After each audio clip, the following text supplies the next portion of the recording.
In the past few years, more and more Indians have been asking, is the US, UK, Canada dream even worth it anymore? The US, you're stuck in decades-long green cards, crushed by healthcare costs, and always wondering if you'll ever feel secure.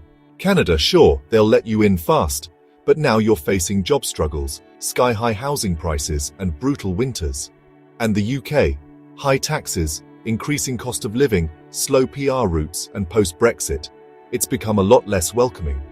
Indians feel stuck. The traditional immigration destinations have become harder to access, more expensive, and less welcoming than ever before. But here's what most people don't realize. While everyone's fighting for the same three destinations, there are countries actively rolling out the red carpet for Indian talent right now. Countries where your skills are in demand, your savings go further, and your path to permanent residence faster and clearer than anything the traditional destinations offer. Today, we're going beyond the obvious choices to explore 8 countries across Europe, the Gulf, Asia, and beyond. I'm Malva. I've been an NRI myself, and on this channel we cut through the hype to help Indians abroad navigate real-world choices. Let's dive in. Let's start with Europe. There are 5 European countries that have become surprisingly accessible to Indians, each offering something unique. Imagine getting European Union residency in 8 months, living in an English-speaking country where your Indian degree is recognized, and paying 30% less for daily expenses than you would in Amsterdam or Munich. That's Malta, a tiny Mediterranean island that's become Europe's best-kept secret for Indians. But here's what's changed this year that nobody's talking about. Malta just increased their permanent residence program costs to €182,000 minimum for a single applicant. That's a €32,000 jump from last year. Why? Because too many people discovered this pathway. Here's how it actually works. Now, you need either €500,000 in total assets with €150,000 liquid, or €650,000 total with €75,000 liquid. Add a property purchase of €375,000 or annual rent of €14,000. Processing takes 6 to 8 months, and boom, you're a permanent European resident. There are already 12,000 Indians who've built a support network there. The catch: India doesn't recognize dual citizenship. So if you eventually want multi-citizenship after 5 years, you'll have to make a choice. Malta works beautifully if you are a remote worker, early retiree, or an entrepreneur wanting that EU base. It's not ideal for traditional corporate careers since the job market focuses mainly on gaming, tourism, and finance. Speaking of changes, let me tell you about Portugal, a country that was the darling of NRI retirees until March 31st, 2025. That's when Portugal ended their famous NHR tax regime that allowed tax-free foreign income. The party's over. But here's the thing about Portugal, it's still worth considering, just for different reasons. Now, with 44,000 Indian nationals and about 90,000 total persons of Indian origin, Portugal has one of the fastest-growing Indian communities in Western Europe. The Golden Visa program that everyone talks about, real estate investment, was eliminated back in October 2023. Now you need €250,000 to €500,000 in investment funds or cultural donations. A completely different game. Processing takes 12 to 24 months, and there's a 400,000 plus citizenship application backlog. So why am I still including Portugal? Because if you are a remote worker, applying for a D7 visa, or starting a small business, Portugal still offers that Mediterranean lifestyle at costs lower than Northern Europe. Work visas process in 60 days for permits, plus 2 to 3 months for visa processing. Family reunification remains straightforward, and the weather is still spectacular. Now, if you want to talk about a country that's genuinely rolling out the welcome mat for Indians, let's discuss Germany. Over 43,000 Indian students are enrolled there right now.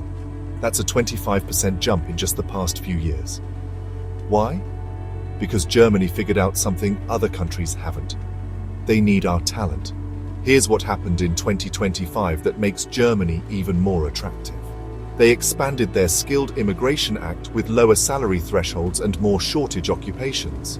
The EU Blue Card now requires €48,300 annually, or €43,759 for shortage occupations.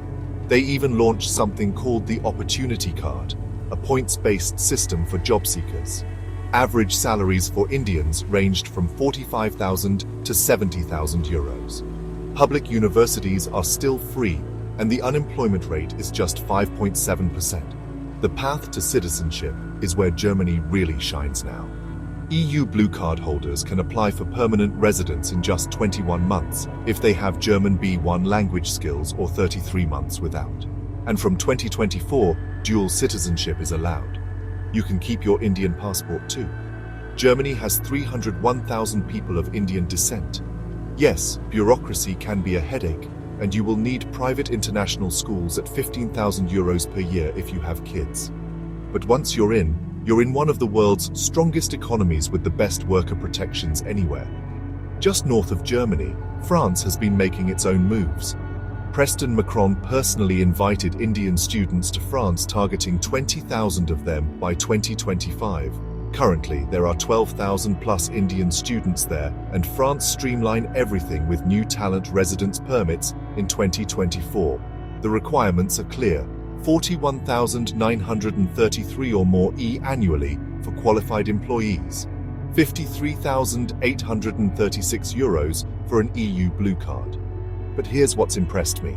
90% of visas are processed within 15 days through their new A and EF digital platform. That's efficiency. Public university fees stay under 4,000 euros per year. The healthcare system ranks top globally, and you can get citizenship in 5 years while keeping your OCI status. The challenge: the French language isn't optional for long-term success. But with 119,000 Indians in metropolitan France and a traditional Hindu temple under construction, the community infrastructure is growing. Before we leave Europe, let me tell you about the Netherlands, home to 250,000 plus Indians, making it the second largest Indian community in Europe after the UK. That's not an accident. The Dutch figured out early that Indian talent drives their tech, finance, and logistics sectors. Amsterdam, Rotterdam, Eindhoven, these are hubs where English is widely used and Indian professionals are genuinely valued. 68,256 euros annually for highly skilled migrants over 30 and 50 euros, 52 if you are under 30. EU Blue Card requires 74,940 euros. Processing takes just 60 days through recognized sponsors. The famous 30% tax ruling still exists, though with reduced benefits after recent changes. The quality of life here is exceptional. Healthcare ranks 4th globally. The Indian community has built impressive infrastructure, and they are recognized as the best integrated community. It's not cheap, and international schools cost 15,000 euros to 20,000 euros annually. But if you are a skilled professional or entrepreneur ready for a dynamic European market, the Netherlands is top tier. Now let's shift gears completely and head to regions where the math gets really interesting. The Gulf and Asia. Let me start with a number that will blow your mind. 4.36 million Indians call the UAE home. That's 38.5% of the entire population. But what's changed in 2025 makes the UAE even more attractive. They expanded their Golden Visa program with new categories: healthcare workers, educators, gaming professionals, digital creators. Real estate investment threshold stays at AED 2 million, but now includes off-plan properties. February 2025 brought another update. Visa on arrival expanded for Indians holding valid residence permits from 6 additional countries. The UAE is clearly doubling down on Indian talent. Here's the economic reality: zero income tax for individuals, though they introduced 9% corporate tax in 2023. The UAE ranks as the second safest country globally with an 84.5 out of 100 score. Abu Dhabi has been the world's safest city for 9 consecutive years. For Indian families, this combination of safety, zero income tax, and massive community support is hard to beat.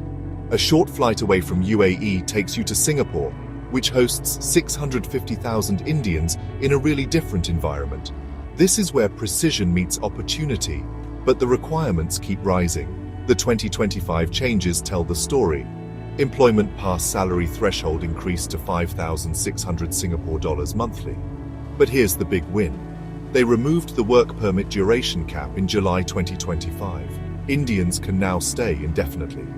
East Pass minimum is rising to $3,300 Singapore dollars by September. For students, they relaxed PR rules by removing the 2-year residency requirement before applying. Singapore clearly wants to keep the talent they have trained. The consideration that stops many families. Male permanent residents must complete the national service, which is a mandatory military service in Singapore. It's not just paperwork. It's a significant family decision that affects your son's future. Finally, let's explore the region that most Indians overlook but shouldn't, Oceania. Here we find surprising opportunities. Though America's landscape has become more challenging, with countries like Panama recently suspending tourist visas for Indians. But here's where the story gets exciting. New Zealand, with more than 239,000 Indians representing 4.7% of the population, just made major policy improvements that nobody saw coming. The breakthrough came in June 2025. India was added to their list of comparable education authorities. This eliminates the IQA requirement for most Indian degrees. A massive barrier removal that makes skilled migration significantly easier. They followed with immigration reforms that read like a wish list. AEW wage thresholds removed, work experience reduced from 3 to 2 years. Visa duration increased from 2 to 3 years for skilled roles. You can even work while applications are processed. The quality metrics are compelling. New Zealand ranks 3rd globally for peace, offers universal healthcare, and provides average salaries of 60,000 to 70,000 New Zealand dollars. The Indian community has built substantial infrastructure, and Hindi is the 5th largest language nationally. This isn't just immigration, it's joining an established, thriving community. After researching all these options, here's what I've learned. The best destination depends entirely on where you are in life and what you are optimizing for. If you are a high net worth individual seeking immediate results, Malta offers instant EU residence. The UAE provides golden visa benefits, and Portugal still works through investment funds. For skilled professionals focused on career growth, Germany stands out with its strong job market and dual citizenship allowance. The Netherlands offers excellent infrastructure and an established Indian community, while New Zealand's easing policies create new opportunities. Students have perhaps the best options. New Zealand's favorable policies include work rights. Germany provides free education, and France is actively growing their Indian student population. We've compiled everything we just discussed into one comprehensive comparison table. All the costs, processing times, salary requirements, and key details for each country. This is going right on screen now, so grab a screenshot or pause the video. Trust me, you'll want to save this for later when you are making your decision. There's no one-size-fits-all answer anymore. Your ideal destination depends on your career stage, family situation, risk tolerance, and what you're truly optimizing for in life. The question is, which alternative matches the life you actually want to live? At NRI Shala, we understand the unique challenges facing global Indians. We are publishing new videos daily curated specifically for our community. So subscribe and share with fellow NRIs.